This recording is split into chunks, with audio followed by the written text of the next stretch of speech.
Přátelé, brzy se rozjedeme všichni na dovolenou, na prázdniny, do přírody, k vodě, do lesa. A zde cítíme povinnost vás upozornit na jedno nebezpečí, které na vás právě v tom lese číhá. Nechci tady zbytečně mentorovat, ale podívejte se na jedno memento, které jsme pro vás připravili. Snad i vy v něm najdete pro sebe poučení.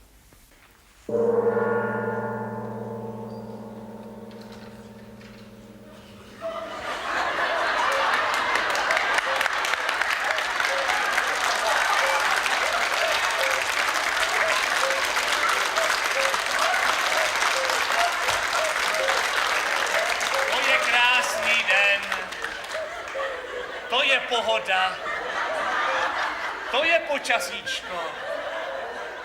No ne, to je překvapení, to bude smaženice. Páni, to jsem nečekal. Trochu si odpočinu, zasloužím si to.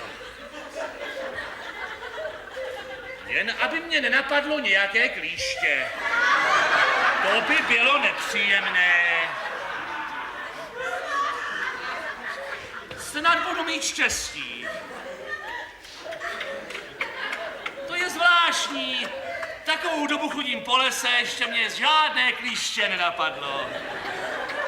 No, buď jim zapáchám, nebo jim nejsem příliš sympatický. Pomaličku půjdu.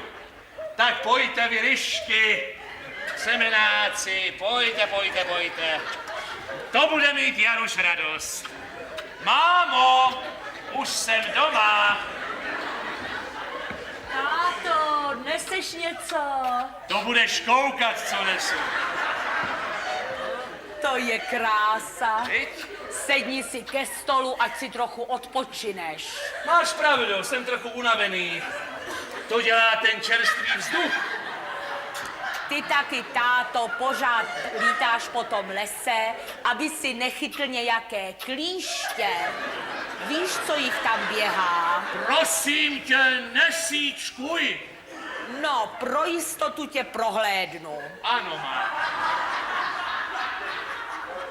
No, zdá se, že nic nemáš. Ale přece jenom si vezmu raději brýle. No. No jo. Klíč. Neříkej. Je tady. A kde? Za krkem. No to je nadělení, co budeme dělat? No naštěstí ještě není nacucané. Zkusím ho namydlit. Lehni si na stůl, táto. Ano, mámo. Tak. Už je zakousnuté. Musím zavolat souseda. Srstko! Srstko!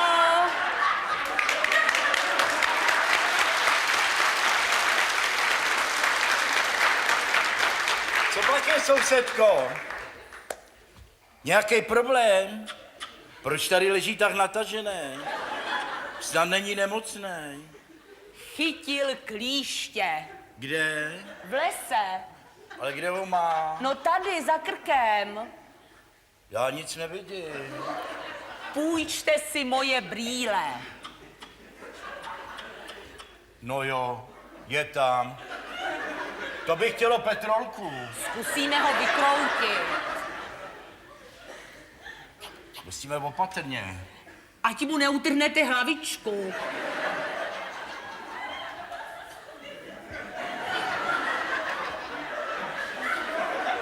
Musíme proti ručičkám. Jo.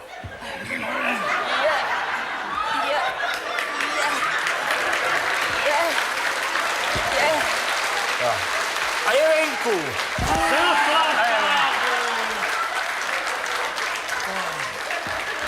Ale kde je?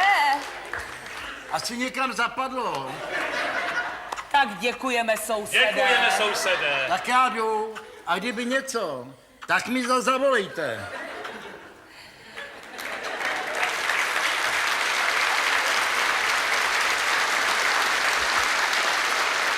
To je hodný člověk, táto. Máš pravdu, mámo, ale víš, já mám vždycky takový divný pocit, jako by si pokaždý od nás něco odnes.